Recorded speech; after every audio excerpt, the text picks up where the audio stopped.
Okay, so, yes, check it out. Yuri hair, or not Yuri, sorry, Victor haircut. New. Anywho, okay, I have to fan freak out right now. So, I've watched the second episode of the newest season of Sherlock, and without spoiling much, I'm going to at least disclaim that there's potentially going to be something I say in reference to the episode, so if you do not want spoilers, do not continue watching whatever comes next. So, I have one word. Initially, feels. Frickin' feels. Like, it doesn't happen every season, but I'm just saying. Feels. Trying to put my thoughts together without having an absolute nerdgasm. So, okay. The things that happen in previous seasons obviously have, built themselves up to lead us to where we are now. Character development was with Sherlock. I could talk for days. I seriously, this is one of my favorite things to do.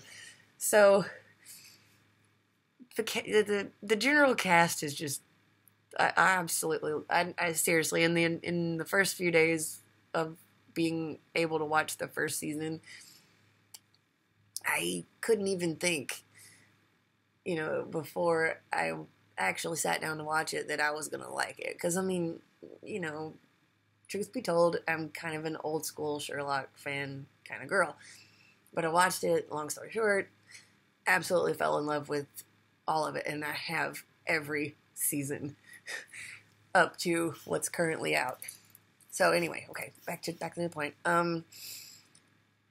This episode, there's so much going on. Like I said, I'm gonna try my best not to spoil too much if you haven't already seen it, because it just came out last weekend. One of my biggest things with Sherlock, how he's developed in this episode,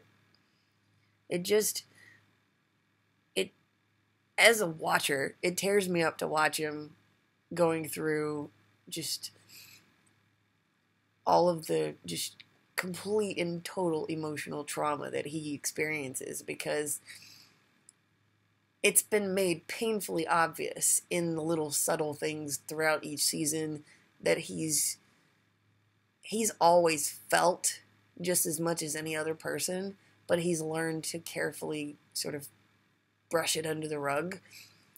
And ever since he met John, it was like John was the catalyst of what made him just begin to, understand his own humanity and sort of come to grips with his own emotional responses to things. Because before, he was kind of clinically detached, so to speak, the way he responded to stuff. But through all of his adventures with John, he learned how to become, more emotionally involved and actually let said emotion show on the surface. Because it's, like I said, he feels everything. And I want to say, and I think I've had this thought to myself before, he feels possibly even more acutely than other people in general. Just your average person can feel only so much emotion up to a point, but I feel like Sherlock's character is kind of, the only way I can think to give it an analogy is the fact that he's kind of like an exposed nerve, I feel like, with his emotional response to things. Because when something really bad happens, you've seen it in the episodes, he kind of shuts down for a minute or two. He has to take a moment, take a breath to actually respond and get his brain to kind of wrap around what he just experienced. And I think that's why this newest season was so when the first episode ended and everything had happened, you're just thinking, oh my God, no. So in this episode, I'm trying to think, breaking it down into different chronological bits that I was wanting to make a point of. Oh, I just totally lost my train of thought. Okay. Think. I was trying to think about how he experiences the bad guy. Dang it, I totally blanked on what my point was before I started the video. I might have to come back. I have to think. Alright, be back in a little bit. Okay, so back. One of the things I remember I wanted to talk about was something that Sherlock said at the very, very end. Okay, also, this, just in case somehow these end up having to be two separate videos, spoilers. So, don't want spoilers, don't continue. Fair warning. Just saying. There. But not only that, but definitely a huge thanks to all the people who actually work on this show and make it possible, because us as fans, our lives are not complete until we watch an episode of Sherlock. You have no idea. Okay, so definitely Stephen Moffat and Mark Gatiss and anybody else that I might not know the names of, but are certainly involved in making the show possible. Definitely want to say thank you to all of them, because you guys are awesome. And obvious that there's also the shout out to the actors. Like, you guys keep doing what you're doing. We fans, we need it. Like we need air. You have no idea. So we sound like we're just, off the rails, mental, but it's just a fan thing. We nerds, we people of the fandom. Anyway, back to points. So one of the things definitely have to, mention, because fangirl, the whole scene is going to be kind of fangirly, but is more like analytical. So everything that happens in the previous episode and this one, John, it goes without saying, he's still extremely traumatized by everything. But I mean, it's definitely a huge point made in the episode that he gets back involved with Sherlock, because whether he realizes it or not, it's his therapy. He doesn't want to have anything to do with Sherlock, but I mean, that's the whole reason Mary has the video for Sherlock, because she knows John well enough to know that he needs to be around Sherlock to function, to be his normal self. So, just what better way to fit that into the plot? It had to work. But when he's having the sort of internal conversations with Mary, it's his coping method without Sherlock around. But when he finally has that moment where it occurs to him that he has to kind of get this off of his chest, and he doesn't, it's like he's not thinking about it, because he's having this conversation with the Mary that's not there in front of Sherlock, and I think it finally dawns on Sherlock that he's been dealing with this by also kind of hallucinating. And, he breaks down, he starts crying, but, okay, this is where it gets a little fangirly. Sherlock, up until this point, he's never understood how to deal with other humans in the context of like physical contact and emotional reactions directly involving other people. He's never really been able to figure that out. Like I said, he's kind of clinical about how he responds to it. But in this episode, a huge thing happens when John is crying.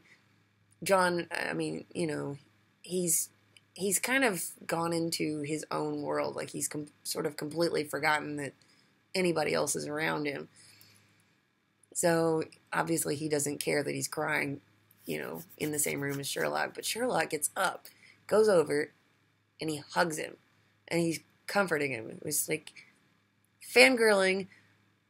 I can't wait to see the fan fictions and the fan art. This is obviously going to happen for this. That being said, back to the actual analytical part of this. It's showing how much John's influence of just being friends with and being around Sherlock, and in this case, they've been kind of separate for quite a while.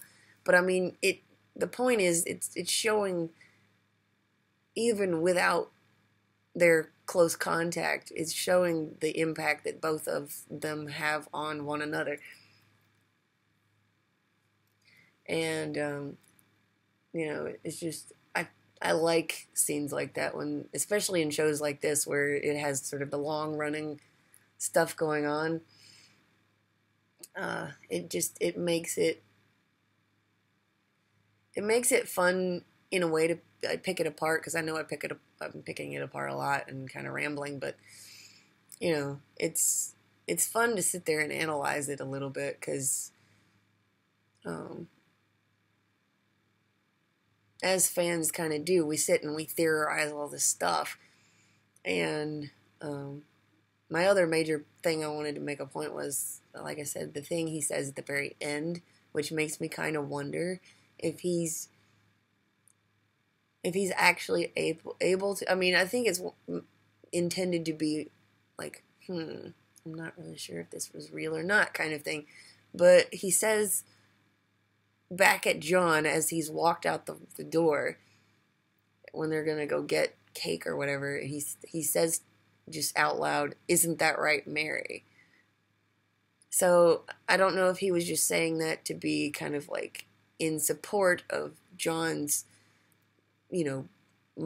previous momentary breakdown, or if there's supposed to be some kind of maybe implied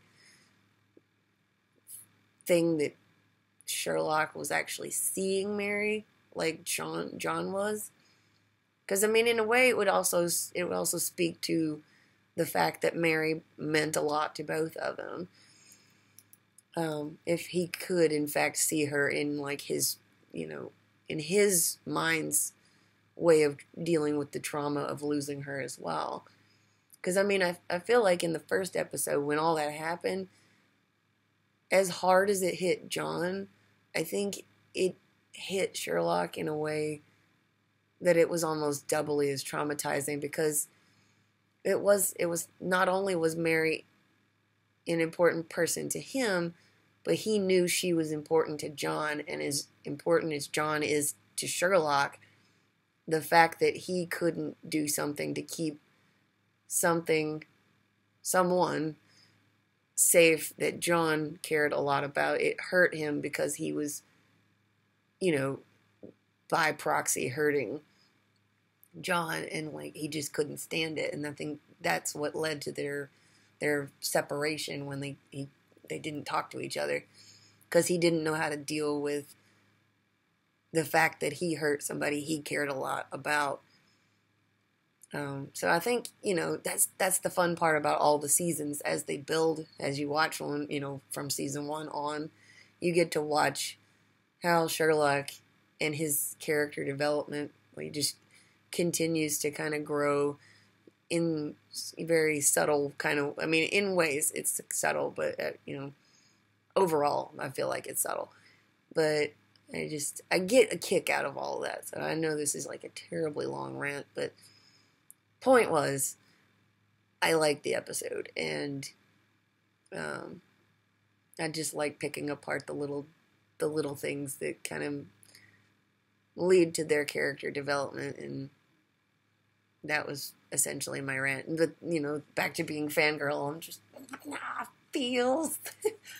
I actually was cursing at the screen for half the things that were going on. I was like,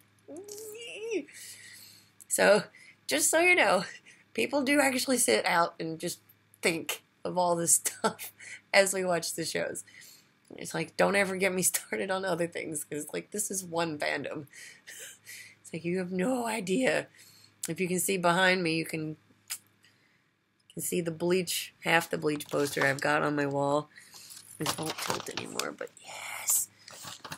Just saying, OTP forever. So, anywho, Sherlock. Episode 2, Season 4. Yes. And, cliffhanger. Why?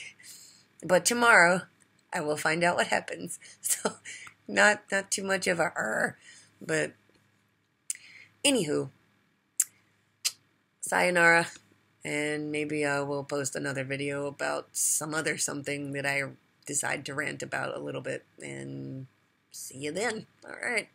Check you later. Bye.